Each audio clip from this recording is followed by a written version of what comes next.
Guys, welcome to my English classes. आज हम लोग बहुत दिनों बाद क्या, बहुत महीनों बाद मिल रहे हैं। कुछ ना कुछ टेक्निकल इश्यूज हो जाते हैं जिसकी वजह से मैं वीडियोस नहीं डाल पाती हूँ।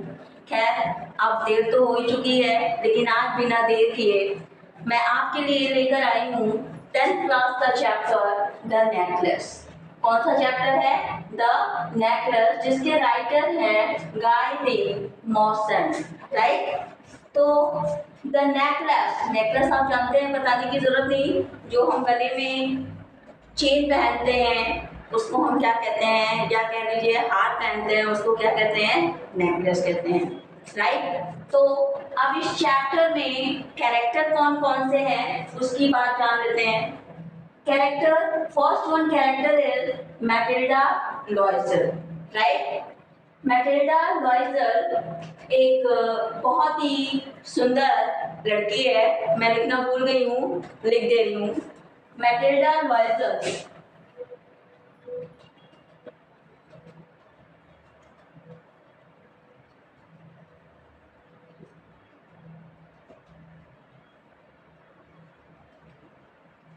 राइट। मैटिल्डा लॉयजर जो है ये एक बहुत ही सुंदर लेडी है and she is very ambitious, बहुत ही महत्वाकांक्षी महिला है। Second one character is Mr Loisel. ये मिस्टर लॉयजर कौन है? मैटिल्डा लॉयजर के हस्बैंड हैं। मैंने पहले से लिख रखा है, मिस्टर लॉयजर मैटिल्डा लॉयजर के हस्बैंड हैं, जो कि एक क्लर्क हैं। कहाँ पे क्लर्क हैं? Clerk in office of board education. Board education के ऑफिस में वो एक क्लर्क हैं। थर्ड वन, और you can say the last one character is Jenny Forrester. Jenny Forrester कौन है? She is a rich lady and friend of Matilda. Matilda की एक बहुत ही क्लोज फ्रेंड है जो कि बहुत धनी है। राइट। तो अब हम इस कहानी की बात करते हैं। कहानी शुरू करने से पहले थोड़ा सा मैं कुछ अलग से बातें बताऊंगी। वो ये कि हमें डिजायरस होना चाहिए, पर कितना? एम्बिशियस होना चाहिए, पर कितना? ये नहीं कहते कि आप अपनी इच्छाओं को दबा दीजिए। राइट। मन में जो चाहत है, चाहे वो पढ़ाई से रिलेटेड हो, चाहे वो नौकरी चाकरी से रिलेटेड हो, आपकी इच्छा जो पाने की होती है अनडाउटली आप कोशिश करो, लेकिन it should not be beyond limitation. कि कहावत है कि जितना चादर हो उतना ही पांव पसारना चाहिए। राइट। दूसरे का देख करके कि उसके पास गाड़ी घोड़ा नौकर चाकर बंगला सब कुछ है, और अगर आपकी औकात उतनी नहीं है, आप उसके लायक नहीं है, आपका सोर्सेस ऑफ इनकम उतना नहीं है, और आप नेक्स्ट पर्सन जो कि बहुत रिच है उसका मुकाबला करने चलेंगे, तो what will happen after that हम समझते हैं, बताने की जरूरत नहीं है। तो कुछ ऐसा ही इस स्टोरी में बताया गया है। क्या बताया गया है कि मैटिल्डा लॉयजर जो है, she is a very pretty and beautiful girl and belongs to a middle class family. And middle class family का स्टैंडर्ड क्या होता है आप लोग जानते ही हो। हम सब मिडिल क्लास फैमिली से बिलोंग करते हैं। हमारा खाना खर्चा, पहनना ओढ़ना, बच्चों की पढ़ाई लिखाई, फीस हो जाते हैं, ये हमारी आवश्यकताएं हैं, और हमारी इनकम के हिसाब से जो हमारी नीड है वो पूरी हो जाती है। यही मिडिल क्लास फैमिली की दिनचर्या होती है। राइट। तो ये जो मैटिल्डा लॉयजर है वो एक मिडिल क्लास फैमिली से बिलोंग करती है। तो जाहिर सी बात है, जब आप मिडिल क्लास फैमिली से बिलोंग करते हो तो शादी भी उसी स्टैंडर्ड से होगी। तो after getting married with Mr Loisel and before marriage she is always unhappy. Why? Because having high desire. क्यों? क्योंकि उसकी इच्छा बहुत ऊंची थी। उसकी जो चाहत थी वो मिडिल क्लास फैमिली से बिलोंग करती थी, लेकिन वो she wants to live a luxurious life like her friend Jenny Forrester. Jenny Forrester was very rich lady, वो बहुत ही धनाढ्य महिला थी, ठीक है। और ये मैटिल्डा जो है वो उसी की तरह जीवन व्यतीत करना चाहती है, जो कि संभव नहीं था। Why? Because she belongs to a middle class family, वो एक मध्यम वर्गीय परिवार से बिलोंग करती है। उसकी शादी भी मिडिल क्लास फैमिली से होती है। उसके हस्बैंड मिस्टर लॉयजर जो थे एक board education in the office of board education में वो एक क्लर्क थे। क्लर्क जानते हैं क्या होते हैं? मतलब they get very low salary. Clerk जो होते हैं उनकी सैलरी बहुत लो होती है, बहुत ज्यादा नहीं, बस जीवन चलता रहे, गाड़ी चलती रहे, इतना ही वो कमा खा लेते हैं। तो शादी के बाद भी वो हमेशा दुखी रहती थी। क्यों? Just I have told you, अभी अभी मैंने आपको बताया कि उसकी इच्छाएं बहुत ज्यादा थी। वो सोचती थी मेरे पास 4-4, 5-5 नौकर हो, गाड़ी हो, ठीक है, मेरा घर जो है बिल्कुल पैलेस जैसा हो, राइट, खाना बनाने वाला हो, कपड़ा धोने वाला हो और ज्वेलरीज हो, राइट। तो इस तरह की लाइफ वो जीना चाहती थी। That was not possible. क्यों? क्योंकि वो बहुत रिच नहीं थी। फिर एक दिन क्या होता है कि mister लॉयजर was invited by his boss। एक बार मिस्टर लॉयजर के जो बॉस हैं बोर्ड एजुकेशन के, उनको इनवाइट करते हैं। कुछ पार्टी वार्टी रहती है किसी चीज की, तो उसमें बुलाते हैं। एंड जब वो बुलाए जाते हैं तो when he was called in party, so at that time he was very happy। Why? Because he was simply a clerk and invited by his boss। आप फील कर सकते हो कि मान लिया कि एक दोस्त आपका है, आपको 50 रुपए का पेन देता है गिफ्ट में, चाहे वो बर्थडे गिफ्ट हो, चाहे फ्रेंडशिप गिफ्ट हो, कुछ भी। लेकिन वहीं पे सपोज अगर मान लीजिए आपका टीचर है, वो आपको 10 रुपए का पेन अगर गिफ्ट दे रहा है, तो आप कंपेयर क्या करोगे कि 10 रुपए वाले को बहुत संभाल के रखोगे। आपको लगेगा कि आपके टीचर ने दिया है, जो आपसे बहुत आपका गुरु है, बहुत बड़ा है, जो आपको एजुकेट कर रहा है, तो वो फीलिंग अलग आएगी। तो एट द सेम ईयर कि जब Mr Loisel was invited by his boss, at that time he was very happy and getting the invitation card he reached his home. वो अपने घर पहुंचे और showed his card before his wife Matilda Loisel. वो card जो invitation card था वो उसने अपनी वाइफ मैटिल्डा लॉयजर के सामने रख दिया और बहुत खुश थे। बोलते डार्लिंग यू नो, क्या तुम्हें पता है वी आर इनवाइटेड, हम लोग को इनविटेशन मिला है, हमें अपने बॉस के यहाँ जाना है। एंड वो कहता है कि I am the only single person in office, कि मैं एकमात्र बंदा हूँ जिसे बॉस ने इनविटेशन कार्ड दिया है। तो हम इतने दिन से शादी के बाद तुम्हारी इच्छाओं को पूरा नहीं कर पाते हैं, तुम्हें कहीं घुमाने फिराने नहीं ले जाते हैं। And I think this is a golden opportunity, ये हमारे लिए बहुत ही सुनहरा अवसर है कहीं बाहर निकलने का और एक रिचेस्ट फैमिली में एंजॉय करने का। क्यों? क्योंकि उसके बॉस ने उसको इनवाइट किया था। जैसे as he showed the invitation card before his wife, she took and threw। उसने उठाया और उसको उठा करके फेंक दिया। किसने? मिस्टर लॉयजर की पत्नी मैटिल्डा लॉयजर ने। जैसे उसने कार्ड को दिखाया कि हमें चलना है, तो उसने कार्ड को उठाया और उसको उठा करके क्या किया? फेंक दिया। अब आप सोचो जरा कि कितने प्यार से वो कार्ड दिखाया और कहा कि हमें चलना चाहिए, और उसकी वाइफ ने कार्ड उठाया, उसको जमीन पर फेंक दिया। अपने आप को वहां पे रख के देखो कि गुस्सा आएगा या नहीं। बट कुछ ऐसा नहीं हुआ, वो गुस्सा नहीं हुआ। हस्बैंड मिस्टर लॉयजर जो थे वो गुस्सा नहीं हुए।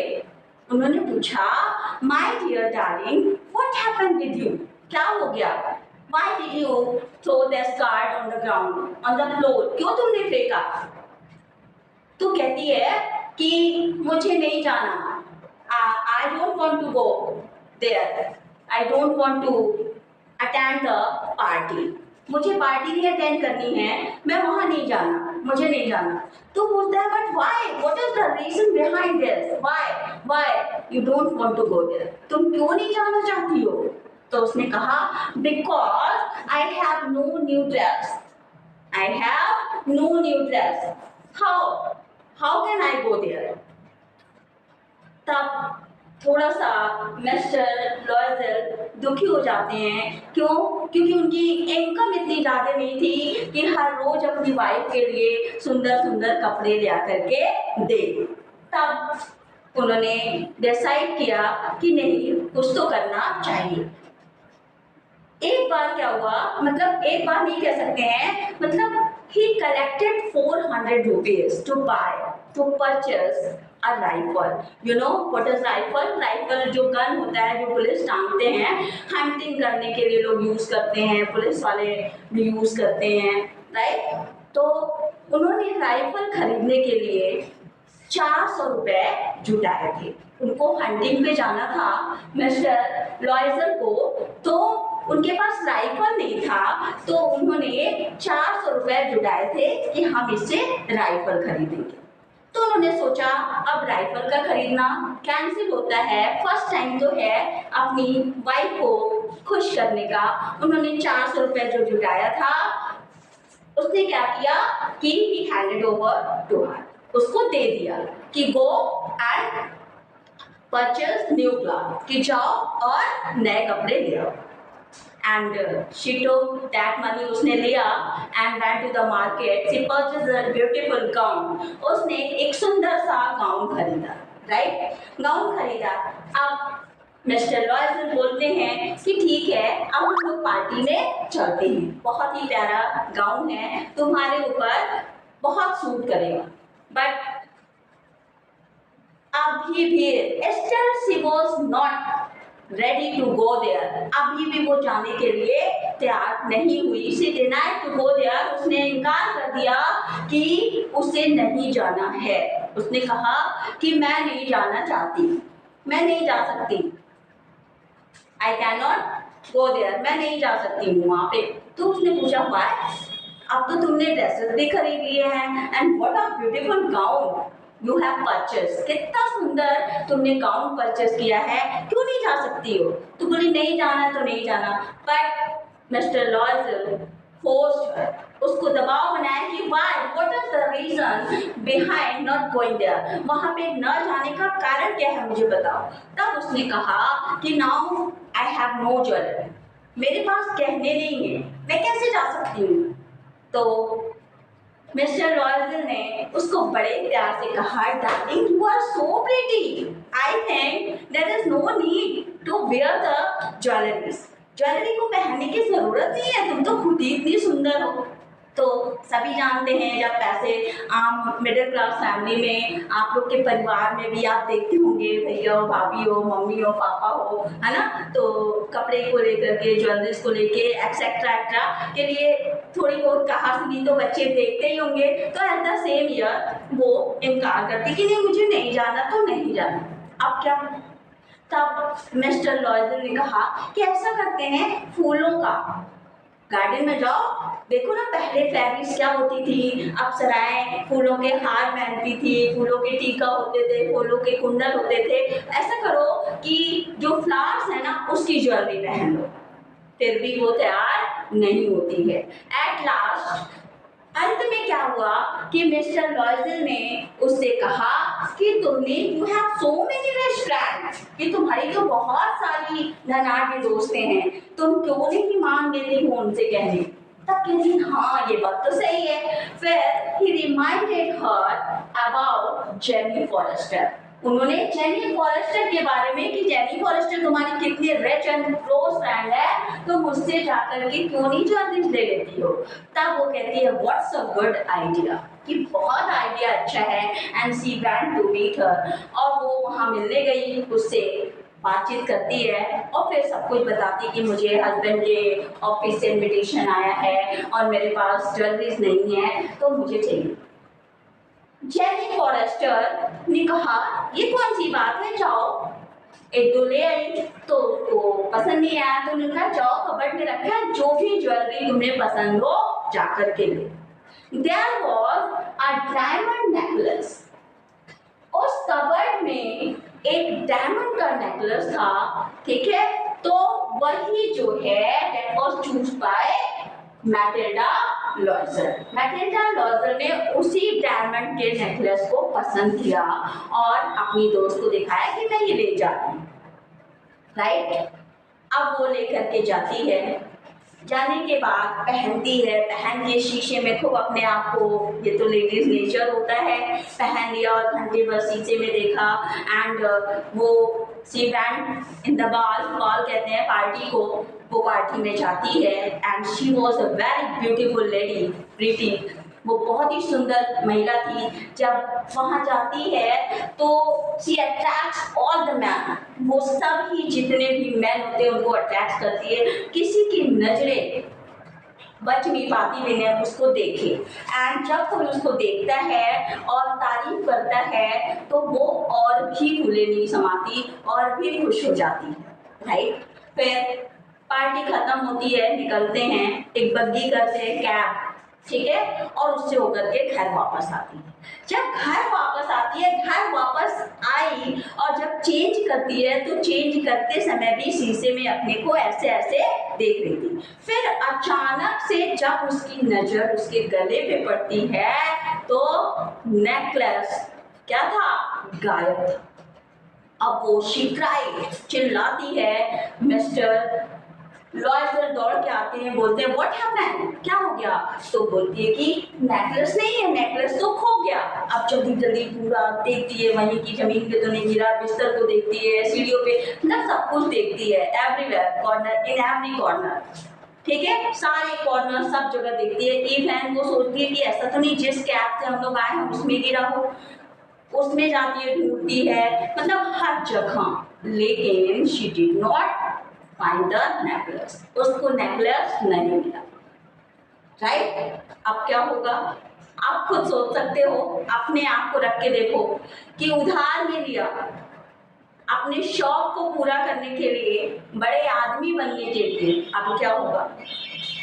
तब मिस्टर लॉयजर ने पुलिस स्टेशन में इंफॉर्मेशन दिया, राइट, और लोगों को लालच दिया कि जो इस नेकलेस को पाया है अगर वो रिटर्न करता है तो उसको अवार्ड दिया जाएगा।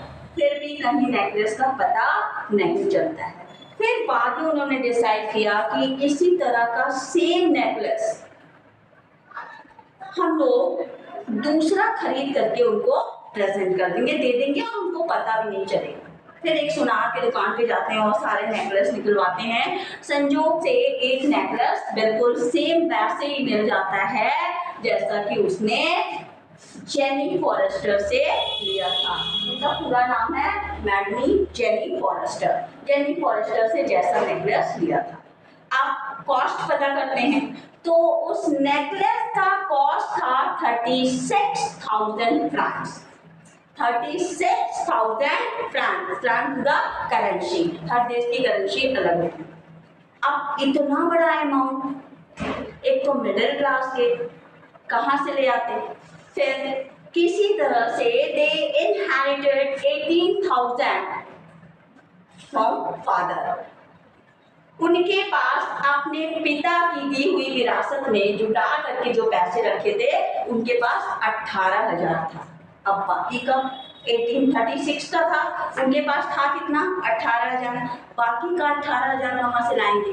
अब बाकी के 18,000 लेने के लिए उन्होंने कुछ उधार लिए, कुछ लोन लिए, राइट, और इसके लिए उनको अपने जो एक आध नौकर चाकर रखे थे उसको हटाना पड़ा। खुद वो खाना बनाती थी, खुद झाड़ू पोछा करती थी, राइट। वो जब भी अपने कमरे में मतलब इतनी डिजायरस थी कि जब भी whenever she locked her room, she got angry, गुस्सा हो जाती थी। क्यों?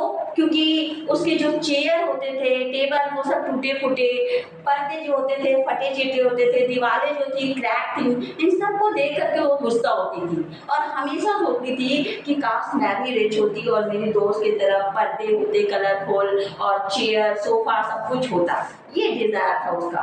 अब इसी डिजायर के चलते उसने नेकलेस भी लिया, वो भी उधार में, बड़े इंसान बनने के लिए हो गया। नाउ she had only 18,000, उसके पास केवल 18,000 थे, बाकी के 18,000 उसने लोन पे लिए, कुछ उधार लिए, जिसको पूरा करने के लिए कुछ फर्नीचर बेचना पड़ा और मिस्टर लॉयजर को ओवर टाइम ड्यूटी करनी पड़ी। 24 घंटे वो ड्यूटी करते रहे विदाउट टेकिंग द रेस्ट, बिना रेस्ट किए दिन रात वो ड्यूटी करते रहे। इधर घर में नौकरानी की तरह मैटिल्डा लॉयजर ने काम करना शुरू कर दिया, चूल्हा चौका बर्तन सब कुछ। और चूंकि उसके ऊपर इतना बर्डन था, तो कहावत है ना कि चिंता चिता से भी ताकतवर होती है। चिता तो मुर्दे को जलाती है, जब इंसान मर जाता है तो उसमें जो आग लगाई जाती है उसी को चिता कहते हैं। तो चिता तो मुर्दे को जलाती है और जिंदा तो इंसान को जला देता है। तो चिंता उसके पास मतलब इतना टेंशन में थी कि कैसे उसको पे करना है, और जितने भी मनी उसने लोन लिए थे, उधार लिए थे, उसको चुकाने में उन्होंने डेढ़ तो 10 years 10 साल टाइम दिया। कितना टाइम दिया?